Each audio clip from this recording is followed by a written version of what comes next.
Elle est méconnue parce que d'abord elle fait partie donc de ce groupe d'artistes du Cavalier Bleu qui est très connu mais qui est toujours un peu obscurci par la figure de Kandinsky.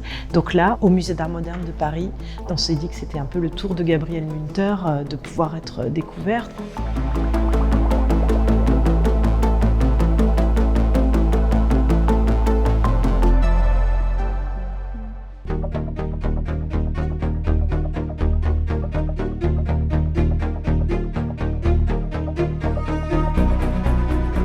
Elle grandit dans un milieu assez libre parce que, en fait, c'est la petite dernière. Et très vite, ses deux parents vont décéder. Peut-être le fait d'être orpheline lui a permis de développer assez vite une vocation artistique et puis de pouvoir la suivre.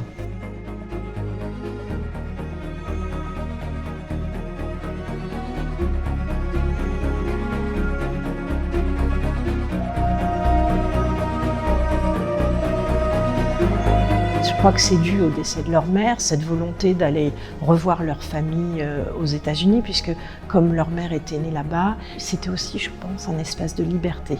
Et au cours de ce voyage, Gabriele a trouvé sa vocation d'artiste avec l'appareil qu'elle s'achète. C'est ça qui va vraiment lui ouvrir son œil. La maîtrise des cadrages, la volonté de prendre aussi des personnes dans leurs activités quotidiennes. On voit que tous ces thèmes, tous ces sujets vont apparaître à ce moment-là.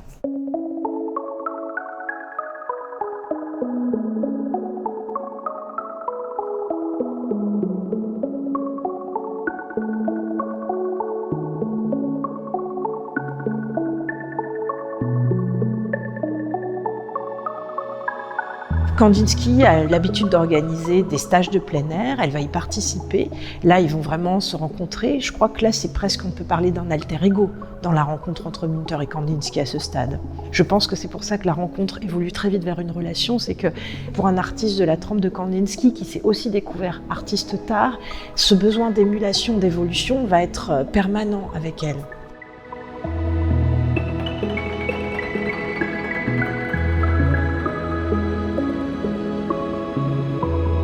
On se rend compte que lorsqu'ils voyagent, que ce soit aux Pays-Bas, en Italie, ils vont beaucoup peindre, travailler, dessiner. À l'époque, ils se photographient aussi beaucoup mutuellement et ils vont s'intéresser à des lieux très vernaculaires, quotidiens. Je pense que ce qu'ils cherchent, c'est un peu la nature, l'essence des choses.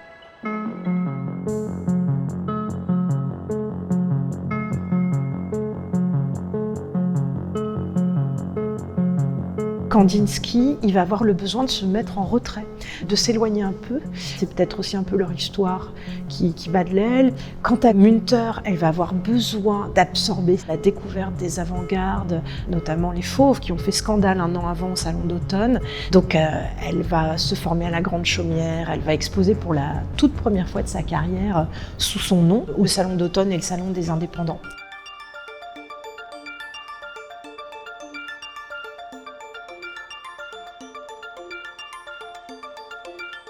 Et là, en plus d'être captés dans ce paysage, ils vont découvrir des tas de choses qui vont tous les stimuler et tous ensemble, avec leurs amis, Marianne von Werefkin, Alexei von Jawlensky, vont être pris dans cette peinture du paysage avec des couleurs très vives qui va mener à ces groupes d'avant-garde de la nouvelle association des artistes munichois et puis après, le Cavalier Bleu.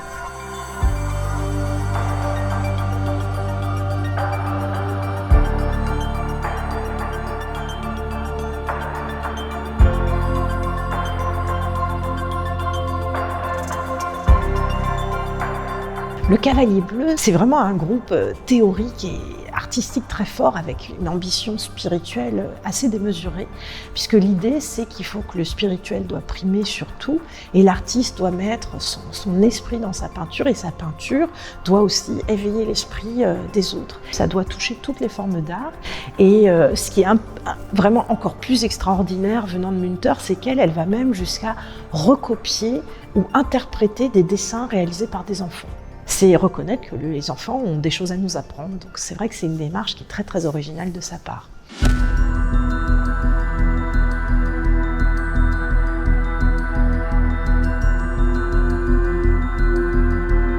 La guerre va porter un coup d'arrêt assez dur à cette relation pour plusieurs raisons. Il y a la nationalité de Kandinsky qui fait qu'au tout début, il doit fuir en Russie, tandis que Münter doit se rendre en Suède où elle a une importante exposition. Et il était convenu qu'il s'y retrouve, mais il ne va plus jamais lui adresser la parole ni lui donner de nouvelles.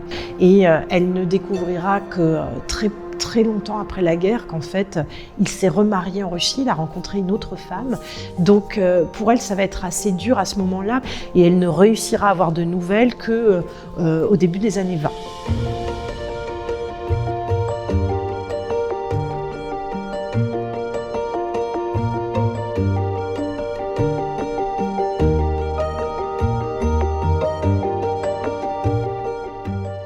Elle revient à Paris en 1929, puisque donc à ce moment-là, ça va beaucoup mieux. Elle a à nouveau un atelier. Elle a rencontré Johannes Eichner en 1927, qui est un peu comme un agent pour elle. C'est lui qui s'occupe d'organiser des expositions, donc elle peut travailler. Et elle a un grand besoin d'évoluer. À ce moment-là, elle a quand même 50 ans. Et on voit d'ailleurs que ce séjour parisien va être l'occasion pour elle de sortir, d'aller au théâtre, au cinéma, au concert. Elle vient puiser un peu cette effervescence qui caractérise le Paris de l'entre-deux-guerres.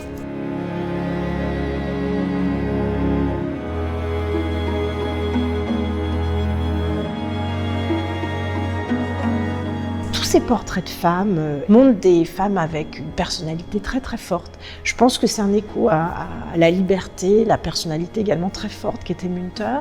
Et ça se voit en fait dans leur attitude. Ce sont aussi des femmes qui travaillent. C'est la fameuse garçonne, la Neue Frau, la femme indépendante qui fume. Toutes ces femmes, on les voit dans les peintures ou les dessins de Münter à cette époque.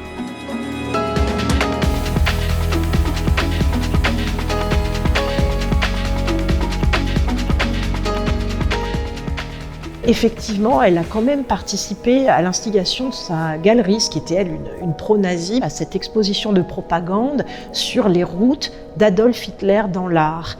Münter va donc envoyer 2 esquisses. Je pense que si ces œuvres avaient été regardées de près à ce moment-là, elles auraient sans doute été taxées d'art dégénéré. Ce qui est intéressant, c'est de voir que pour le coup, elle n'a pas compromis son style.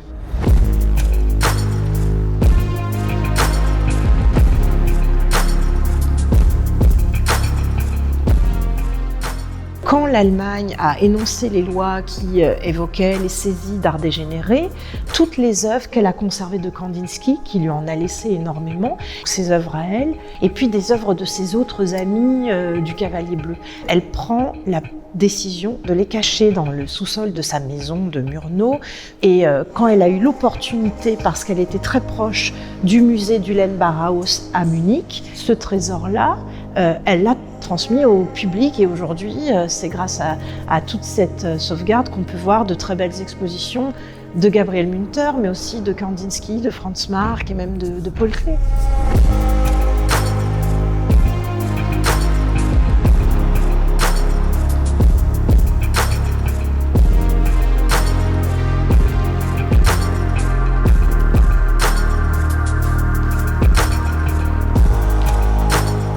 C'est une œuvre absolument extraordinaire qui montre aussi qu'elle a su évoluer de style sans arrêt tout au cours de sa vie.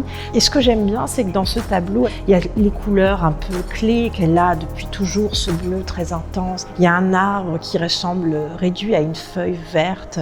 Il y a des nuages qui sont modelés en jaune, on pourrait presque croire qu'il y a une sorte de pin. Il est très particulier ce paysage dans sa simplification extrême. D'ailleurs, l'exposition s'intitule Gabriel Münter, peindre sans détour. Ça vient d'une citation de l'artiste qui expliquait qu'elle extrayait de la nature l'essence des choses et qu'elle essayait de la représenter sans fioriture, sans détour.